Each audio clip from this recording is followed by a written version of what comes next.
She did great, didn't she? Oh, man. As you can tell, this is a blast. This part of Scripture right here, going to be super fun. We do have actually quite a bit to unpack in this. As we go through this, I'll be honest, like this is a chapter right here, chapter 5, is what most of us would call like a bathroom break passage where you're like, maybe this is the scripture where I'm just going to like leave for a little bit, blame it on something else and be gone for a little while because this isn't maybe the most exciting. I've never heard a sermon on it before. Never heard anybody really preach on this chapter because it generally is what would be a flyover passage. It's just one that we kind of forget about as quickly as we read it. If you've ever read through the Bible anybody read through the Bible in a year or whatever your time frame would be, yeah. If you read through it, like this is generally where people get stuck and they're done. Like they get right here and they're like, what was that about? I don't know what I just read. Don't know why it matters. Don't know what that was even for. And so they just kind of quit. I want to say today, I actually think there's quite a bit in here for us to unpack and take away from this chapter. And again, we're not going to skip over it. We're going to actually dive into it a little bit. Now, I do want to start with something because anybody like in here, a trivia person where like you find out a fact. Anybody do this? Like I do this a lot. You find out a fact, you just like one thing, and like everywhere you go that week, you're like, I got to tell you something. And nobody cares. Nobody's like really that interested, but you think it's super fascinating. Anybody have this issue or you know somebody like this? Okay. Yeah, Aaron, I believe that. I think you would be good at this. Marie had one the other day. I just need to tell you, Marie had one fact that she came across recently, and she has been telling us about it nonstop. Everywhere we drive, everything we do, she tells us about this fact. So Marie, can you come back up for just a second? I'm going to ask you to explain. She didn't know I was going to do this. She's going to love this. I'm just going to ask you to explain the difference between a cemetery and a graveyard. See, go ahead. Yeah, she loves this. This is a great topic. Right? So a graveyard is a smaller plot of land outside of a church usually, because it's in the yard of a church. And a cemetery is a big place.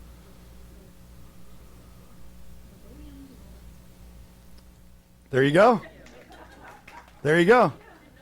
And just so you know, everywhere we drive now, we get a quiz. Everywhere we drive, if there is a tombstone anywhere, she's like, guys, is that a graveyard or cemetery?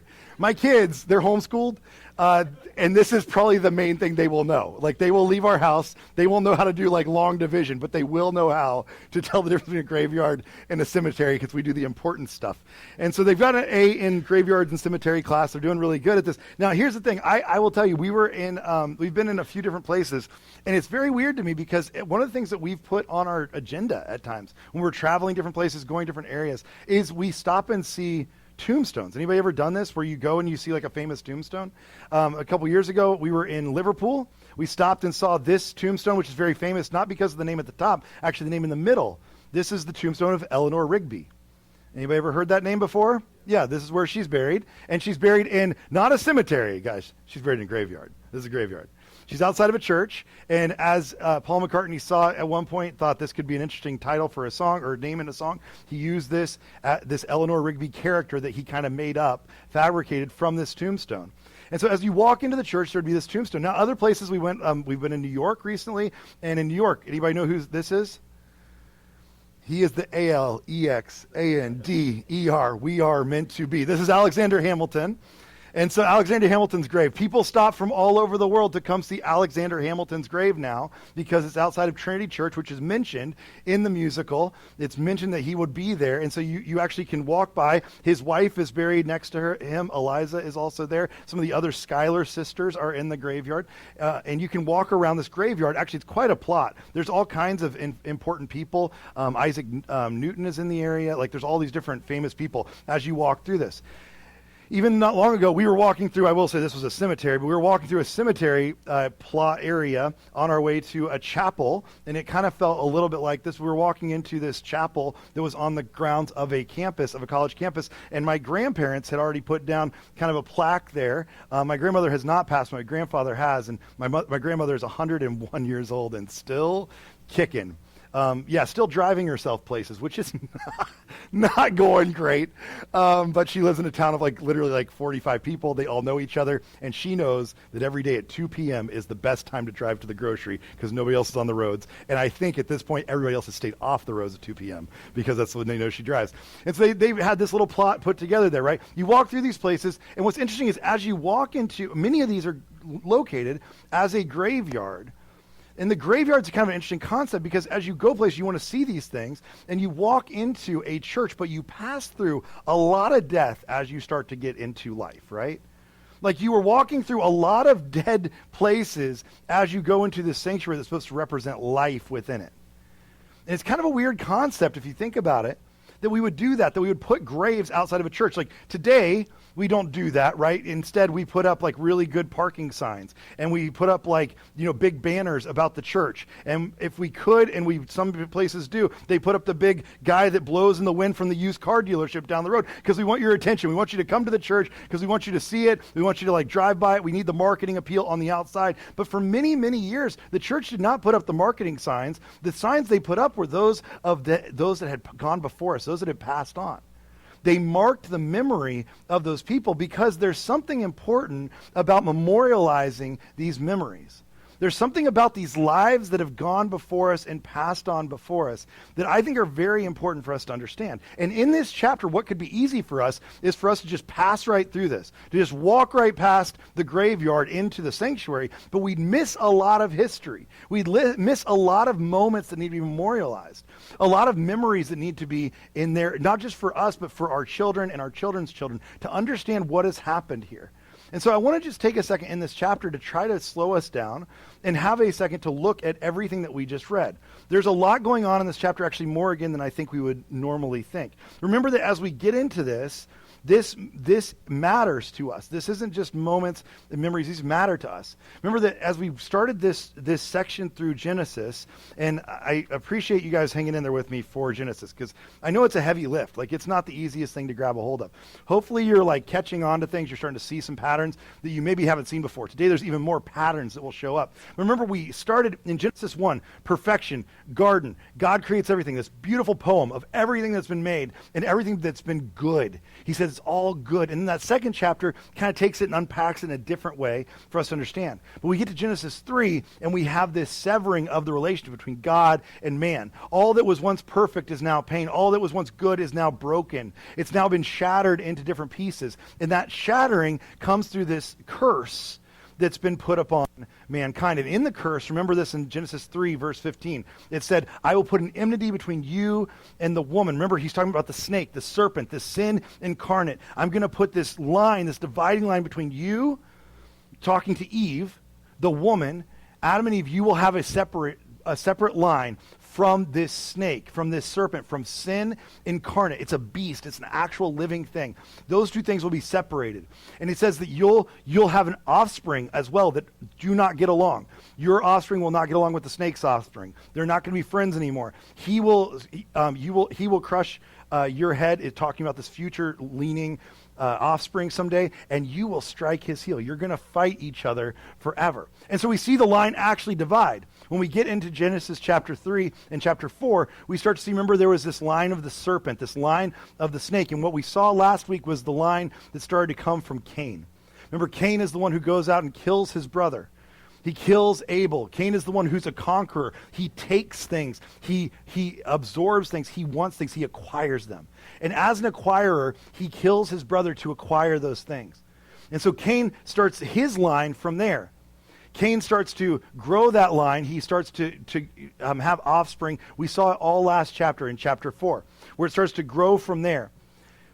And it ends up with this guy named Lamech. Remember, we get seven generations in, and we see that there's this guy named Lamech that comes from his line. And it ends with Lamech saying, if Cain is avenged 7 times, then Lamech is avenged 77 times. He ends in a place where he starts talking about murder and death. He talks about vengeance and violence. He says that Lamech says to his wives, he says, hear my words. I have killed a man for wounding me, a young man for injuring me. He's killed people. He's created violence in this world. He's a disordered king who's created disorder around him. Remember, he built up this city to be his people. He's built these walls around himself. He's made a name for himself. And now he has disordered loves around him. Remember all this from last week? So we've seen Lamech's line, we've seen Cain's line turn all the way 7 generations later. It's fully formed. Remember, 7 is our number of perfection. It gets all the way to perfection. Evil is fully incarnate, and Lamech is living out that evil. But then we see this glimmer of hope that there's another line there's another guy named Seth. And Seth is then reborn from Adam and Eve. He's a new offspring, a third child that comes in to start the new line, the new lineage. And what we're going to look at today is what Seth's line led to. Remember his line, it said that Seth had a son, named him Enosh, which meant humanity. And at that time, people began to call on the name of the Lord. So today we're going to pick up with that group that started to call on the name of the Lord. What was that line of Adam and Eve? What was the line that was not the serpent's line, but the line that was reestablishing and recreating those things that we saw as good? The perfection of the garden, those things that we believe that God said are good. What does that line look like? And that's what chapter 5 is about. All the things Amy read for you, and bless her heart that she got through it. All those names, all those things, this is the line that comes from Seth. Now, I do want to tell you there's a couple things that you'll get lost in if you're not careful. Okay, so as we go through this chapter, a couple things to not pay attention to too much. One thing is it's very easy for us to get lost in the ages that you just heard. Did anybody, like, as soon as you heard those ages, you're like, well, I thought I was old. Like, look, like these people are, in their 900s now. Seems a little bit old, right? And some of you are like, well, that's great for me. I'm a spring chicken. I got a lot longer to go, right? Don't get too, now there are some, you'll see, there are a couple that actually mean something. Most of these ages, don't get lost in that, because this is where people do get very confused in Genesis. Because it's like, was there a time where we lived to be 900 years old? What does that mean? How did that work? Was it just because they all ate much better than us? Did they do a Mediterranean diet? Were they low carb? What was it that was getting them to this place of living 900 years old? How do I do that? Maybe I should be better about that. I bet it was that they had better pillows than we do now, because I need a better pillow. And I'm sure that's what's contributing to my lack of sleep, therefore my lack of old age. You know what I'm saying? Like, we all have these cures we're looking for. People look to Genesis for that. That's not really what's going on here. Just in case you wonder, there's possibilities. Maybe people did live to be in their 900s. You'll see in this, for instance, Methuselah lives to be the oldest person in the entire Bible. Methuselah lives to 969 years old. It's pretty old. But don't get too lost in that, because just so you know, like, we don't know how they kept time. We don't know how they kept a year. We're not fully aware of how that would have gone down. If you don't know, for many, up until I think it was the year 713 BC, there were only 10 months in the year. Most cultures only believe there were 10 months. That's how they kept time. So that would make the year obviously shorter if you were thinking about it. It wasn't until it was 713 they added in January and February, were the 2 months added in there. And that's why everything shifted. So if you're ever like, why does October stand for 8? Right? Like octopus, octagon, whatever. Why is that 8? And it shouldn't be 10. That's the 10th month of the year. It should be the 8th month of the year. It's because we added January and February and pushed all the months back. Does that make sense? So September, same thing. Like Sept should be 9, right? Oct should be 10. Nov should be 11. Like, that's kind of the December, Nov should be 9. December should be 10. Deca, right? Do you hear that? So it's kind of weird. And then we also like messed up the months in the Roman Empire. I think it was in 42 BC that they renamed the 5th month instead it used to be called Quinta something. It was a 5th month, but they renamed it for Julius Caesar. So that's where we got July, Julius. We got his name, and then the next month they renamed in 8 BC for Caesar Augustus. We got August out of that. So we're kind of a mess in how we keep time, but it is a little bit more true to maybe the calendar year of how the Earth orbits the sun. At this time, they might have kept time differently than we do. So don't get too lost in that. Like, don't be like, why are they so much older than us? I think that can be a hard thing for us. Now, the one thing I do want you to pay attention to is the lineage. A lot of these names are going to matter. There's going to be names that we're going to read in here that are going to have a lot of meaning behind them. There's going to be names that are family names. There's things that come out of this that we will want to kind of pay attention to. But all these things are going to matter to us a little bit more. In fact, I think like some of these names, as we get into it, you're probably going to want to pay attention to. One of the things, like my family, I don't know if you have family names where you're like, why is that a name and why is this not? I don't understand certain names in English. I don't really get why we have certain names. I mentioned Craig a couple weeks ago. Some of you were offended with me that I was like, I don't think a baby can be named Craig. Like, I assume a baby named Craig is already born at like 35 years old and comes out knowing how to balance a checkbook and has a receding hairline. Like, that's just what I assume a Craig is. I was wrong, apparently. Steve told me that I think his entire family was people I called out that day. Craigs and Carols. You guys as well, you have a Craig. Now, you told me he was an adult since he was a kid. See? An accountant. Yeah, I did say accountant. Yeah, I nailed that. See? I'm pretty close. Yeah, my mom's name, and she'll be here in a couple weeks, so don't mention this to her. My mom's name is Colita, which I'm sure you've all heard a million times. The name Colita, that's a normal name, and it's not. And her brothers' names were like literally, like she has brothers named Joe, and Steve, and John, and then for some reason they had a girl, and they were like, "What about Colita?" And she's from Texas, like not like a area with a lot of fun names, and she got named Colita. Now, her mom just saw it in a newspaper and thought, well, that sounds like a pretty name, and named her Colita, which is maybe not the best way to name your kids. We've tried to find out what that name means and tried to understand it. We've been told everything, because people laugh when they hear Colita in Spanish. They laugh at that name, and you're like, that can't be good. And so we've asked people, what does her name mean to you? What do you think it means? And this is what we've been told by certain people that speak Spanish. Everything from a ponytail, like what you would wear, like what women would wear to pull their hair back, all the way to more like a pony's tail, like the rear of a horse. So you got to be careful with names. Like, you don't just take what you saw in the newspaper. These names, like some of these will have meaning, some of them won't. Some of them you'll be like, this definitely means something. Some of them you'll be like, it doesn't. But we do want to pay attention to what happens there. So as we start off this chapter, I want you to see at the beginning of it, these first two lines are very, very important.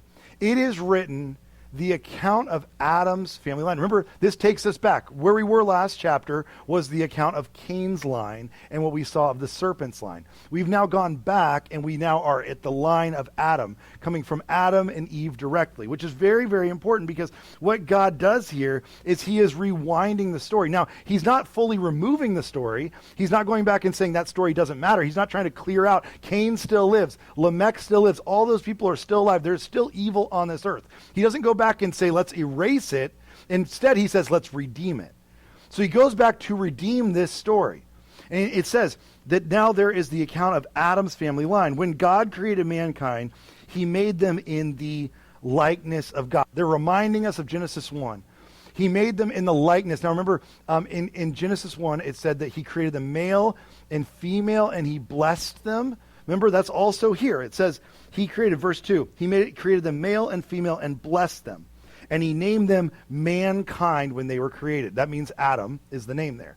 Now, this also gets a little tricky, by the way, because people will ask in this, maybe you've never had this question before, but in the Old Testament, when people ask about Adam and why did Adam fall and what does it mean for Adam, and was Adam alive for a long time before Genesis 3? These are all valid questions, because I've had people ask me questions already about when did dinosaurs live, how did this all work? Like, there's a lot of good questions about Genesis. One thing you should know is that the name Adam, it says right here, he named them mankind. The word right there for mankind is the word Adam. He named them Adam. So it's possible there was an Adam, there was one that was created, but there were also multiple people. Because it's already interesting, isn't it, that Cain took off and built a city, and there were enough people to have a city. Like, where did all those other people come from? There's got to be more people out there. So it's possible that God created multiple people named Adam. There's also a possibility that there was multiple generations and people living in that garden named Adam, essentially. They were all under the name mankind.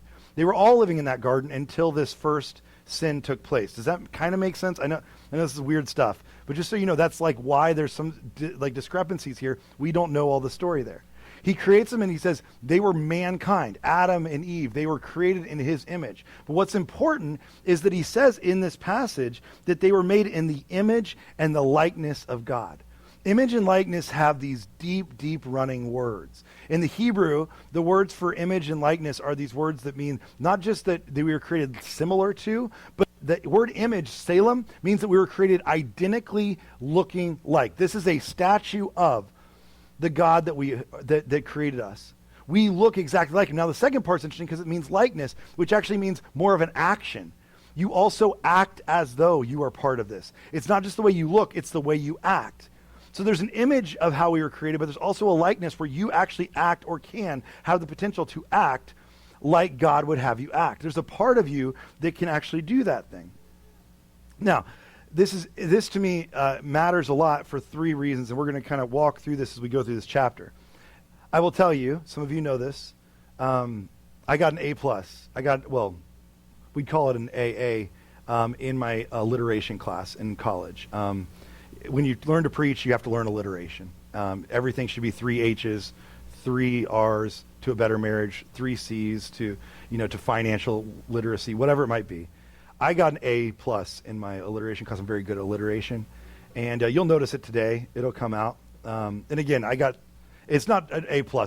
You get a triple A because it's 3 A's. And so my A's stood for amazing, awesome, and actually not very good at coming up with a third thing. But those were my 3. So we're going to have a lot of alliteration today. I apologize for you. But here's what happens here, is we see 3 things happen right in this passage that matter. Humanity, history, and hope. Humanity, history, and hope. These 3 things are going to come out in this passage that I think are important.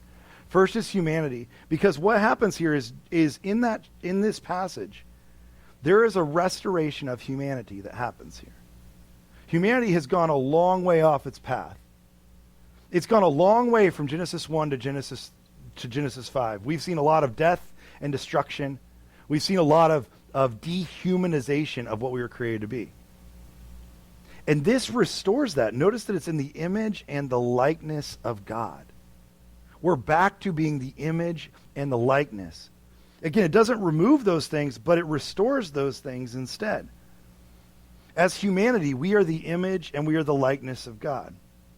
One author, his name's Herman Boehner, he wrote about this, and I don't always agree with all of Herman Boehner's work, but I do love this. He's a 19th century kind of a pretty stoic guy. But he said this: only humanity, and notice this, in its entirety, as one complete organism, summed up under a single head spread out over the whole earth, as prophet proclaiming the truth of God, as priest dedicating itself to God, as ruler controlling the earth and the whole of creation, only it is the fully finished image, the most telling and striking likeness of God. Now I want you to see something in that I think is very interesting. Notice that when we saw Adam's name, Adam was not just a singular person, it was all of mankind. What Herman Bavinck is trying to argue here is that humanity is not just you and it's not just me. The image of God is not just one person that is living a certain way. It is the totality of all these people working together being a complete composite image of God. We are a mosaic of those things, not just an individual of those things. And I think that's hard for us to take in because we don't like that idea. I like to think I'm the image of God, but not so much you, and not so much the people around you. I'm the image of God. But it's the totality, everything working together is what creates the image of God. And how do you do that? What does that look like? In the Psalms, Psalm 19 says it this way: the heavens declare the glory, that same word actually, Salem, the image of God. The skies proclaim the work of his hands. It says, day after day they pour forth speech. Night after night they reveal knowledge. How are the stars proclaiming the glory of God? Like, what are they doing? Because I don't know if you know this, they're not doing a lot. They're not like actively moving and doing things. They are just burning balls of fire. What is it that they're doing that's creating the image of God? The reality is they are doing what God created them to do. And when they are doing the thing that God created them to do, then they are reflecting the image of God. And the same is true of you and I. When we are doing the thing that we have been created by God to do, then we are the image of God. We are proclaiming his glory by simply being what he called us to be. By simply being what he's called us to be, we are then proclaiming that image of God. This is why Paul writes about this. When he writes about creation, all these different things in Romans, this is why he says that since the creation of the world, God's invisible qualities, those eternal power, his divine nature, have been clearly seen, being understood from what has been made, so that people are without excuse. What he's created, his divine qualities are already embedded within that. You can't remove them. You can't take them away. They are within this over and over again. And no matter how much we want to be people who see death and decay, or we see the dehumanization of other people, That image is within each person. And if you get nothing else out of this Genesis series, I hope that you understand the image of God exists within each and every person. This is why right now there's some big debates happening, by the way, in the Catholic sphere. If you're not familiar with what's going on with the Catholic world, Pope Leo is very serious about the AI and the use of AI within our generation, what's going to happen in the world around AI. Pope Leo has a lot to say about it. He writes about it quite a bit. He made this quote not long ago in kind of his latest encyclopedia that he writes for those encyclic. He wrote about this. I really love this. He said, the fundamental dignity of each person, therefore, is neither acquired nor earned, nor does it need to be justified. The dignity of a person doesn't need to be justified. You don't have to make a reason for a person to matter. And he actually writes about this in some ways with what's happening with AI is because the reason is what we've kind of boiled AI down to is it replaces people, which sounds great from a workforce perspective, but it's really dangerous from a human being perspective. Because there's still a dignity and a worth without people, and what we do is we boil people down to what their production amount is. Anybody ever worked in a business before? Anybody ever had a boss that saw you that way, or as a boss you've seen people this way? How much work can I get out of them? How much can they do for me? Well, that's what humanity becomes to many of us, is just how much can they produce instead of realizing this is who they are. The person doesn't need to justify that. In fact, in this same Magnifica Humanitas, he writes about this, but he quotes a cardinal, one of the cardinals from South America, Cardinal Fernandez. And I love what he said. He quotes this. He says, every human person possesses an infinite dignity, inalienably grounded in his or her very being, which prevails and beyond every circumstance, state, or situation the person may ever encounter. From a Protestant view, let me say it this way, Dallas Willard would write it this way: you are an unceasing spiritual being with an eternal destiny in God's great universe. These things cannot be removed from you. They are part of who you are. And what's hard for us is I think we want to diminish and dehumanize. I think we see the decay and the death that comes with it. And I think sometimes we want to be part of that instead of part of the humanization and the rewinding of the story. The resetting of the story. We don't want to be part of the resetting. We want to be part of the death and the decay of that story. There's one author, his name is John Kilner. We're not going to get deep into his work, but I do love, he writes about, he's a bioethicist, which is, I'm not even sure a real thing, but that's what his title is. And he works for Trinity International University, which is not here in Trinity, Florida. It's a little bit different university, but he works for his own university that he does his work as a bioethicist. He writes a lot about how we dehumanize people and how we take away this image of God that's within each person. And what he talks about more than anything is one of the first things we do to dehumanize is that we give people a name. If we give them a name, if we give them something less than a human name, not their personal name, not the names we see in Genesis 5, but if we give them a title or a name that we can justify and put them in a group for, therefore it's easier for us to dehumanize them.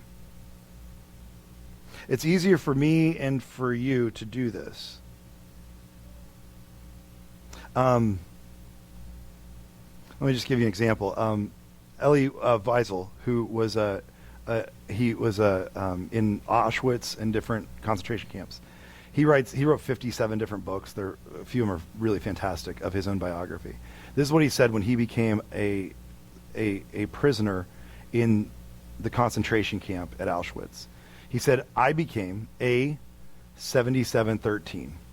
And from then on, I had no other name. We took away his name and we gave him a number. We gave him something else we could call him that would dehumanize him from who he actually was. Anybody familiar with Les Mis, you know 82601, right? Like, you know how this works. There's this number we give you, and now you're no longer a person, you're a prisoner. And you're a prisoner to that name. And friends, I think we do this more often than we would like to admit. Because I think if I can just call somebody, if I can group them into a certain group, it makes it a lot easier for me to dehumanize them. If I can call somebody, whatever your thing is, I don't know. If I can call them poor, I can put them in a different class in a different dehumanizing section. Now I can classify them as something that I can dehumanize easier. If I can call them, you name it. I mean, if I can call them uneducated, or if I can call them educated, I've put them in a bucket where I can now dehumanize and make them something other than. If I can call them an immigrant, I can now find a way to put them in a bucket that I think I can work with and dehumanize a human being. If I can even call them a criminal, that helps a lot, doesn't it? If I can call them a liberal or I can call them a conservative, pretty easy working from there. What's hard is when I have to realize that they are a full human. And I have to recognize that the fullness of the image of God that I believe dwells in me dwells in them as well. I don't get to put that number or that label on them. I have to see them as a full human being, just as I expect them to see me that way. I think it's really hard for us to do that because I think the biggest term we put on people, I think the broadest term we put on people is just calling them, them. That's the easiest one. If I can put everybody into a them category and say, well, they're the ones doing it, it's them, they're the problem, that's the easiest one. Instead of realizing that there's a humanity, and as we read, it's a humanity that's spread through multiple people, not just through one. It's an image of God, a dignity of God that goes through all different beings. As A.W. Tozer once wrote, before you get too self-important, he said, man's only claim to importance is that he was created in the divine image. That's the only thing we get to cling to. Before you think you're better than them, remind yourself that the only importance you have is that you were created in the same divine image that they were created in. And so what happens in these first two verses here is that there's a restoration, not an erasing of, but a restoration of these different death and destructive pieces. From then, we start to see the story progress, okay? And we're going to just walk through this. Again, don't get too tied up necessarily in any one thing yet. We'll get to where it starts to matter here in a second. But when Adam had lived, notice the pattern that's going to happen. There's going to be a pattern you're going to see. When Adam had lived 130 years, he had a son in his own likeness. Notice this one's in his likeness. We're starting to see humanity come into this. In his own image, and he named him Seth. After Seth was born, Adam lived 800 years and had other sons and daughters. Altogether, Adam lived a total of 930 years, and then he died. Notice he had multiple kids, by the way. We only know of Abel, Cain, and Seth. Those are the three that we kind of hold on to. But he had lots of other children. And then we start to see this pattern start to play out. When Seth had lived 105 years, he became a father of Enosh. Remember, that means humanity as well. It says, after he became the father of Enosh, Seth lived 807 years, had other sons and daughters. Altogether, Seth lived a total of 912 years. Then he died.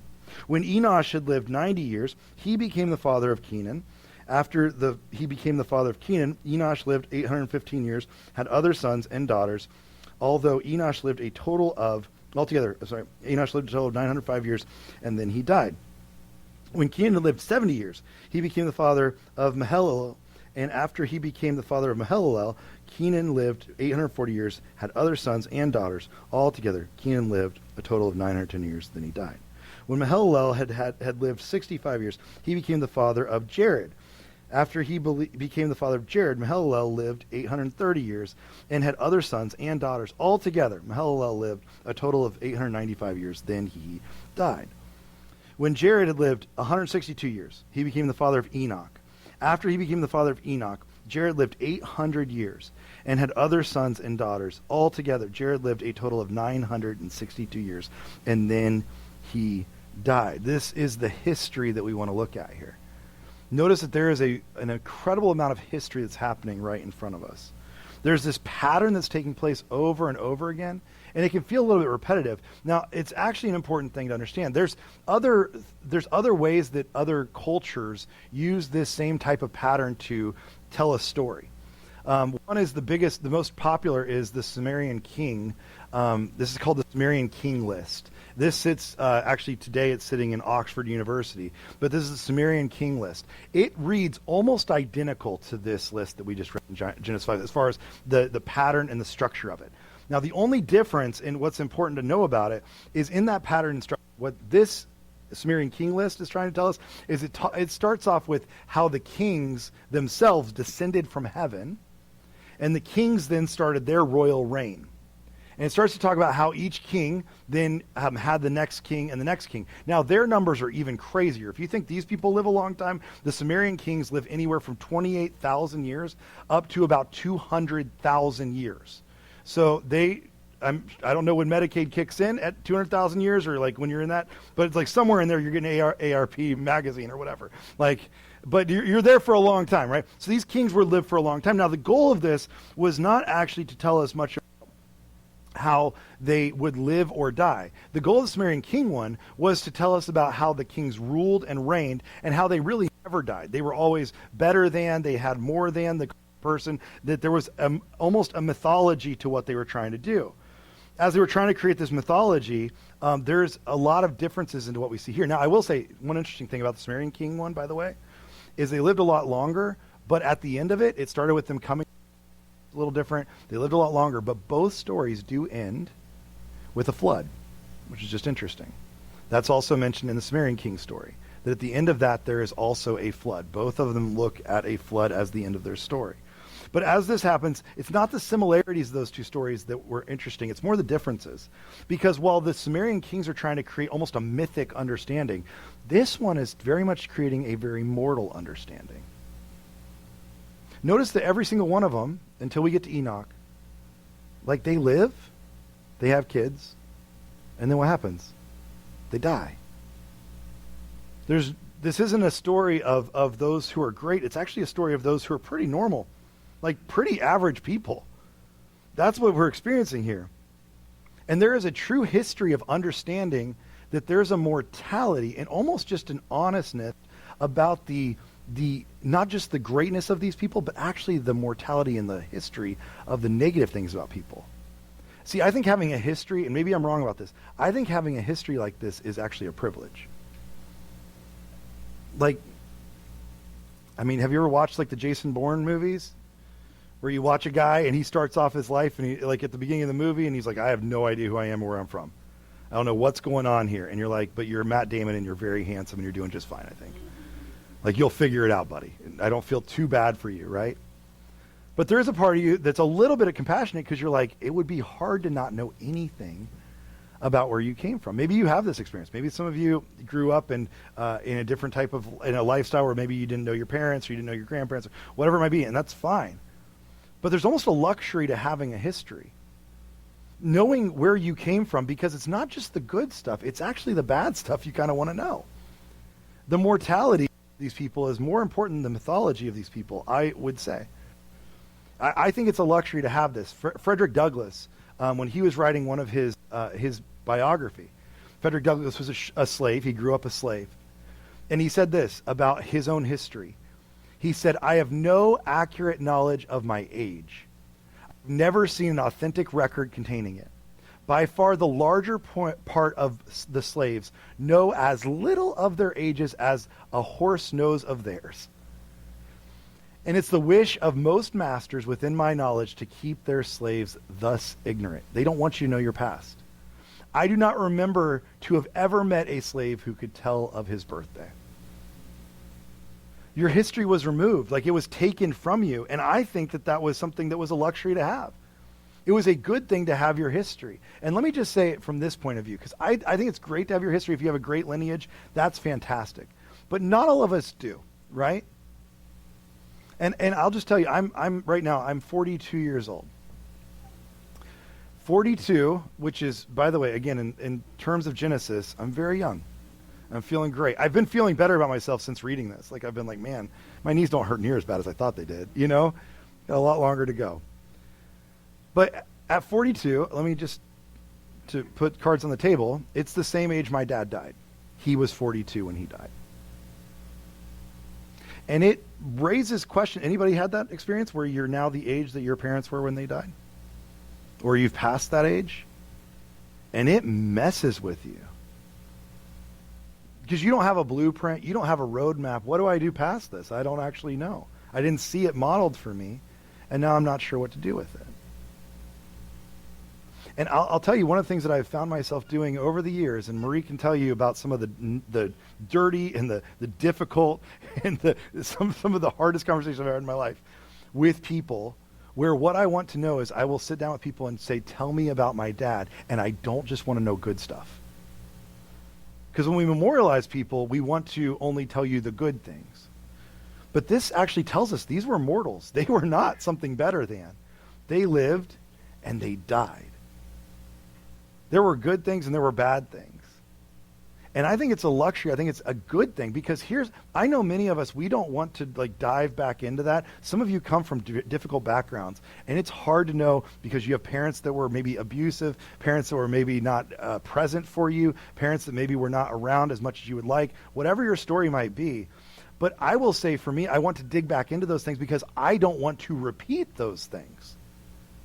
This trajectory of this story is moving towards redemption, not away from it. And I want to be part of that story that moves towards redemption, not away from it. I don't want to regress back to where I was because I'm ignorant of what I don't know about my father, about my family. I want to dig back into those things so that I am not bound to repeat it. And I'll walk into places, I still do this, by the way, it creeps me out.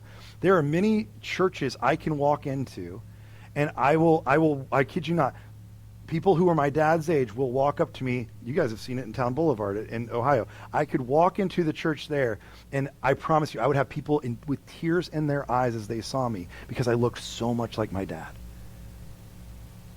They'd be like, you look just like him. Fine. I wish I could look a little better, but here I am.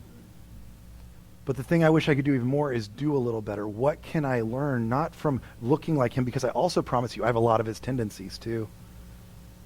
Good and bad, right and wrong.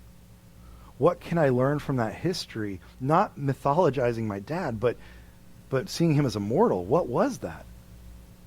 And again, many of us, we want to run away from that. I would say you're not going to be able to redeem it until you've confronted it. You're not going to make it right until you know what's wrong. And for many of us, this history is actually an important thing for us to have. It's important for us to go back and look at this. As at my age, at your age, whatever it is, to look at that so that we can change the things as we move forward. That's what's important about having this history, this lineage for us to look at.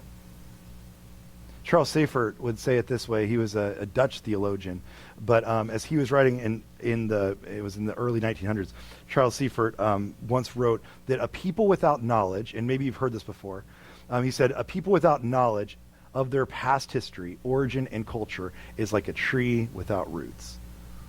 What that means is it's going to be blown all over the place. It's going to be uprooted very easily. It's going to be changed direction all the time, but it needs those roots. And for many of us, we need those too. Now, the thing that I think is interesting is the next part of the story is we start to move forward. Again, the story moves towards hope, not away from it. It says, when Enoch, we get to Enoch here. When Enoch had lived 65 years, he became the father of Methuselah. After he became the father of Methuselah, Enoch walked faithfully with God 300 years and had other sons and daughters. I just want you to notice, did you notice that this changed the pattern for a second? This is a different pattern than everything we've seen so far. Everything else was the person was born, they lived this long, then they had kids, then total they lived this long and they died. Enoch adds something in. Enoch walked faithfully with God 300 years and had other sons and daughters. Altogether, Enoch lived 365 years.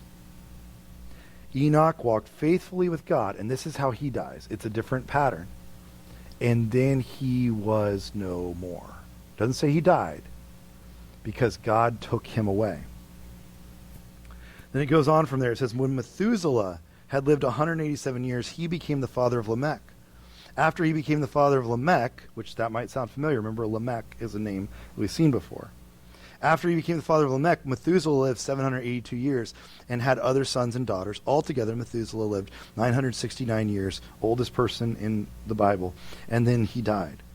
When Lamech had lived 182 years, remember Lamech again, he had a son. He named him Noah and said, he will comfort us in the labor and painful toil of our hands, caused by the ground the Lord has cursed. It goes back to the curse of Genesis 3. After Noah was born, and you guys know what Noah is going to be known for, and we're going to get to that. Noah was born. Lamech lived 595 years and had other sons and daughters. Altogether, Lamech lived a total of 777 years, and then he died. After Noah was 500 years old, he became the father of Shem, Ham, and Japheth. Now this starts to move us towards this place of hope. This starts to move us out of what we were in into a new chapter. Notice that as those genealogies start to change, it changes what's going on here. We were in this place of death and decay, but now it's going to be restored. Remember that we started with Cain, and Cain had those 7 different lines. Remember the number 7, we got all the way to evil being fully furnished through Lamech. 7 different lineages. He had 7 different children, and by the time we got to 7, Lamech had fully formed what evil looked like. And we saw the death and destruction of what he was going to do. Again, if Cain is avenged 7 times, then Lamech is avenged 77 times. Notice those numbers. There's 7, and there's 7, and there's 7. All of perfection has come together in evil to create what Lamech is doing. There's 7s and 7s and 7s. But notice what happens on the other side of the line. We see Seth's line, this line of the woman. And when we get down to the 7th line, in the 7th person in the line of Seth, we get to a guy named Enoch. And what did it say of Enoch? It said that Enoch walked faithfully with God. Then he was no more because God took him away. Many Jews to this day, you can read about this all throughout Jewish literature and scripture, even in Talmud and other things, but you can even read about it in the book of Jude. Jude, Jesus' own brother, who has a book at the end of the New Testament, he talks about Enoch. Enoch became this mythical character in the Jewish culture because most people believed that he never died. He just lived with God and then was no more. He was the 7th generation of the good, of the line of Adam and Eve that's been reset and restored. And with him, we see the everlasting life that doesn't just stop here on earth, but lives all the way into the future. We see eternal life through Enoch that shows up again. We're starting to see hope that's being restored here through him. What Cain brought through Lamech, Seth brings through Enoch. And it changes, and it puts the divine back into this. It takes away the dehumanization and the depravity, but it adds back in the divine and restores these things. Now, I will say with hope, Soren Kierkegaard once said that this is how kind of life works. Soren Kierkegaard once said, life can only be understood backwards, but it must be lived forward. And I would say the same is true of hope. That sometimes hope really, for us, it can only be lived forwards. Hope in the past is called regret a lot of times. So hope has to be lived forward. But I do think when we look backwards, we see it and we understand hope differently. And here's what I mean by that. I think many of you, and maybe me as well, I think, if we were being honest with ourselves, if you were to look at your life right now, standing exactly where you're at in exact situation you're in, and you looked backwards, would you see a story where God has been faithful time and time and time again to get you to this place? Would you see a story that doesn't take hope away, but actually builds hope for the future because of what God has done? I can say of my life, of what I've experienced, that would absolutely be the case. That if I was to look back at my life and look at it in reverse, I can only live hope forwards from here, but to look back at my life only builds more hope for me for the future because what God has done for me in the past. Anybody else experience that? When we sing today things like, this is my story and this is my song, when we sing today that I sought the Lord and he heard and he answered Are there times in your life where you can say, that absolutely has happened for me? And my hope is that we are people who can see hope moving forward in our lives because we've seen him be faithful time and time and time again in our past. And my hope is that as we're here and we look at hope for the future, our hope is not tied to a governmental system. Our hope is not tied to more education. Our hope is not tied to economic advancement. Our hope is tied to Jesus Christ. Our hope is tied to the God who has been faithful time and time and time again. Because if I'm being honest with you, I don't think I'm standing here today in the situation I'm in because of the education I was given or because of the government that was over me. I don't think I'm standing here today because of these other forces that have played a part, my economic advancement. I think I'm standing here because of the grace and the love and the mercy of Jesus Christ. And that's what gives me hope for the future as well. And so hope can only be seen and understood, I believe, in reverse. But it must be lived forward, and it only works as we move forward, as we become people who move forward over and over again, for me and for you. As another author had written about this, as we become people of hope, hope starts to bubble up more and more within us. What we see with Lamech, too, is it doesn't just stop there. We get to, when we see Seth and Cain's lines, I want you to notice something, because we don't just get to Enoch, but then Seth has more children beyond that. Enoch is the 7th generation, just like Lamech was. But then it grows from there, and then there's Methuselah, and then notice that even Seth has his own Lamech. He puts things back in order through another child named Lamech. And Lamech is the one, this Lamech, it says in Genesis chapter 5, it says that this Lamech, he names his son Noah and says, he will comfort us in the labor and the painful toil our hands caused by the ground the Lord has cursed. Noah means to comfort. Noah means that he's going to come along and undo, he's going to comfort us in the curse that's been there and remove the curse that we've been so tied to. I don't know about you. I think that some of us, we have some things that maybe we need to deal with inside of these things. I think there's probably things that we have to deal with in how we operate. Let me just give you, again, with some quick alliteration. I promise these will be fast. But we need alliteration, and you're going to need it to understand this. Otherwise, we're really hopelessly lost here. Let me give you some things that I think you have to look at. And these are some things not from me, from psychological terms that hopefully make some sense on this. There's 4 things that really start to help us understand and unpack where we're at and how we start to live into the future of hope from the past that we've been experiencing. 4 things. There's people, there's place, there's patterns, there's pathologies.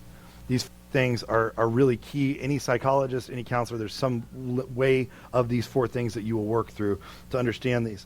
First, let me just say, the people that you are part of matter a lot.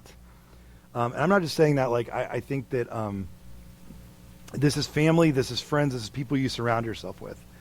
The people that you are around matter a lot to you. And there is a reason that there are lineages like this, is because it's a group of people, and we are setting ourselves up on the shoulders of other people. And for some of us, it's hard for us to deal with. I mean, I know that for me, I have a family tree that's not been perfect, right? And you probably have one too, where you can make some cases as to why it's not been great or perfect for you either. You've probably heard, there's one psychologist, his name is John Donne. He wrote this, and you've probably heard it before. And it's actually from a pastor's point of view when he wrote this. He said, no man is an island entire of himself. Every man is a piece of the continent, a part of the main. You've probably heard it before. This was written in the 1500s by a man writing his devotions. No man is an island. That we are all connected to each other, and this is the way it works. Now, for me, and maybe for you, you have some places along that where people are a difficult thing for you. Maybe you've heard this phrase before, but there's the old saying, show me your friends and I'll show you your future. Anybody ever heard that before? Show me your friends and I'll show you your future. I think that's true, but I could also make the case, show me your parents and I'll show you your pain. You know?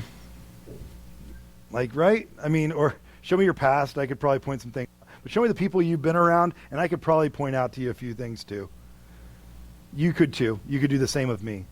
My family's never, we all have these things where the people that are a part of our lives will play a part in our lives. And it's difficult for us, and we have to unpack those things. I have a family, I mentioned last week, I have a grandfather, his name's Geraldine, and his brother's name's Harold Jean. And that's a real thing, and that's not great. Having Harold Jean and Geraldine be brothers is an issue. But then they had two siblings, and their names are Junice and Ruth. And Junice, which is a beautiful name, I guess, Junice, she married a guy named Bud, but his real name's Zen, and he's from Zoe, Kentucky. So there's like Junice, and she married Zen from Zoe, but then my other aunt, her name's Ruth, and she married a guy named Carmel, like the candy, like the stuff you can't have when you have braces. Carmel, like his name is Carmel.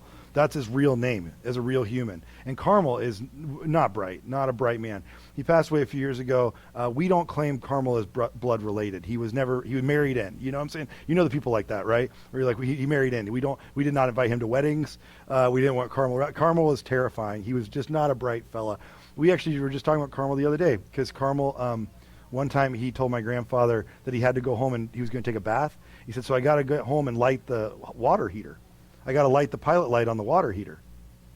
My grandfather was like, you didn't leave it lit? He was like, no, you don't leave that lit. My grandfather said, well, you light it every time? He goes, yeah, I light it every time. And he said, well, you're just supposed to leave it lit. And he said, just leave the gas on and it'll just leave it lit. And this is what Carmel said. He said, well, if I did that, that'd take up more gas than 1,000 coyotes. And I thought, maybe? I don't know how much gas 1,000 coyotes takes up. I've never looked into that. So you kind of won the argument. You know what I mean? Like, you're kind of like, I guess so. Dang it. But Carmel's not, he was never bright man. There's people in your past, I promise you, that you're like not inviting to the weddings. There's things like that.